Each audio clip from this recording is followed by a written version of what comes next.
What's up, Champions fam? It's Z.E.K.E back on a brand new WWE Champions video, and it's the final countdown because we are a few hours away from the very first faction feud for April 2020 Spring in the Ring MLC, and I'm not going to lie to you, I'm going to put it quite bluntly. This will definitely be a challenge. This is going to be a slobber knocker of a feud, and if you're willing to endure and weather the storm, you and your faction fam will definitely be walking away with the W. So I'm wishing each and every single one of you nothing but the utmost best of luck. But like I covered in a previous video, there are going to be a lot of OP broken busted combinations of champions that you could come across, especially for each lines fill bonus.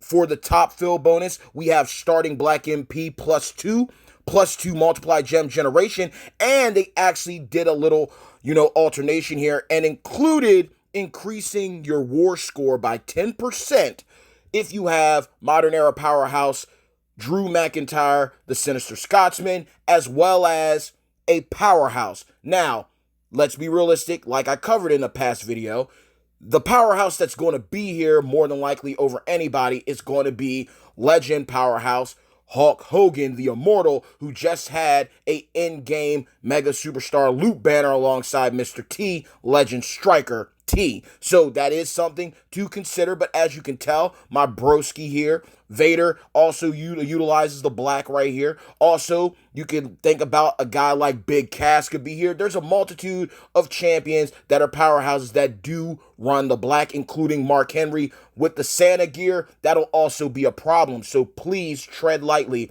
for your own sake. Then we move to the fill bonus line for the middle row. Plus 25% immobile gem damage, and the plus 777 loot gem damage.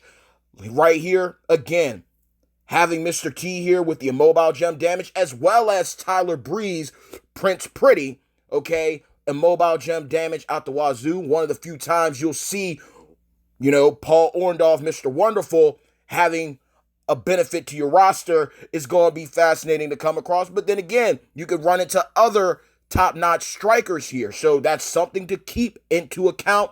Ken Shamrock, Vince McMahon, Sting, Luke Harper. There's a multitude. Next big thing, Brock Lesnar. There's a lot of combinations that could go here. Ted DiBiase, easily. Legend Tech, $1 Million Man, or NWO Attitude Era Striker, Recycling Machine. Both of them are going to benefit from this middle line here, especially if you got Striker NWO, but then again, if you got Vince McMahon on your Tech Legend DiBiase, that's going to be doing some damage, but more than likely, if you're running a showboat here to capitalize on damage or bonus damage on top of the damage he's already going to be doing, Godfather, All Aboard, Attitude Era, Showboat would work here in the Showboat slot where my Andre is. That's definitely going to help if you have, if I recall, it's the Rainmaker or Moneymaker strap for Godfather that was ran during Black Friday.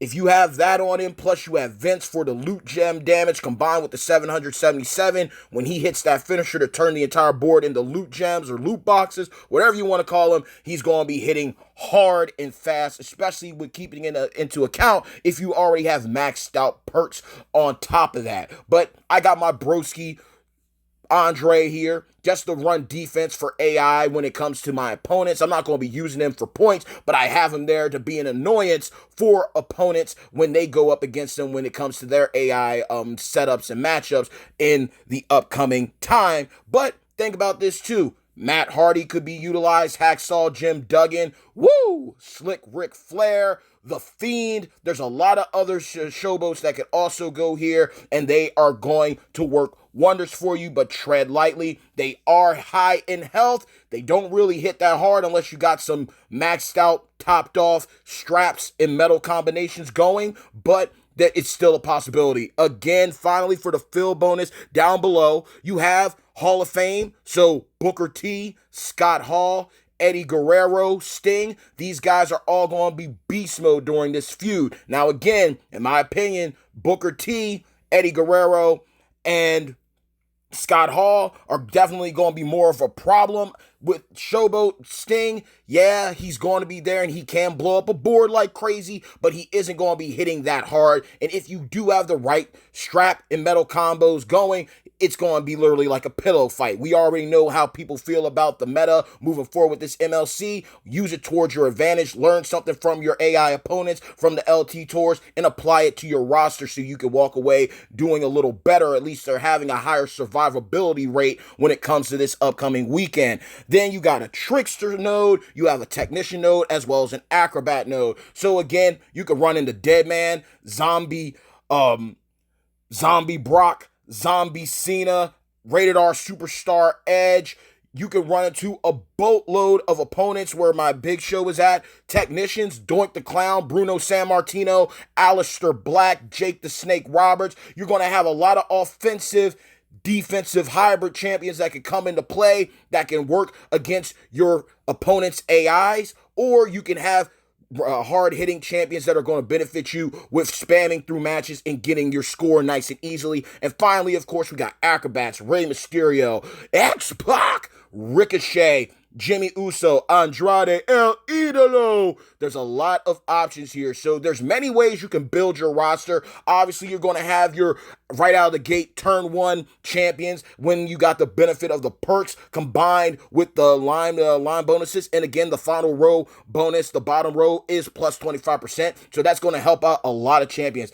And that's something to tread lightly on, because especially considering the perks that are involved, considering the straps and medals that could be utilized, these champions could be hitting real hard with the certain bonuses that they're getting, and you just need to be ready. But ultimately, inevitably, just have fun. Have a great time. Do what you can. Teamwork always makes the dream work. The faction feud meta might have fallen off a tad bit due to the new event and contest meta that is, prominent right now in WWE Champions. But just like tier list, metas can change at any given moment. Take advantage, take full advantage to do what you can, contribute to yours, and you will all be walking away with the W, hopefully. So best of luck for everyone who's trying to break into the top 100. Best of luck to those who are trying to move up into the top 100, sustain their position, or move on up to the higher tiers, the upper echelon of the leaderboard for top tier rewards for their efforts. So that's pretty much the video, y'all. Bad times don't last, but champions do. I hope that you all have a blessed weekend. Have fun, stay inside, be safe, enjoy the time with you and yours, and keep in touch with your loved ones, whether family or friends. Just be safe, play smart, and have a great time. No matter what WWE Champions throws at us, as a game, as a community, we can come out on top if we support one another. And you know what? It is what it is. Have a great time being apart, but playing together. And until next time, good feuding always, and mad love. What are your thoughts about this faction feud? What team are you going to be running? Are you going to be running all offensive, defensive champions, a little hybrid, your offensive champions to do the work for you, and then have some defensive champions on your lineups just to mess up with your opponent's AI setups and matchups? Just something to consider. And peace.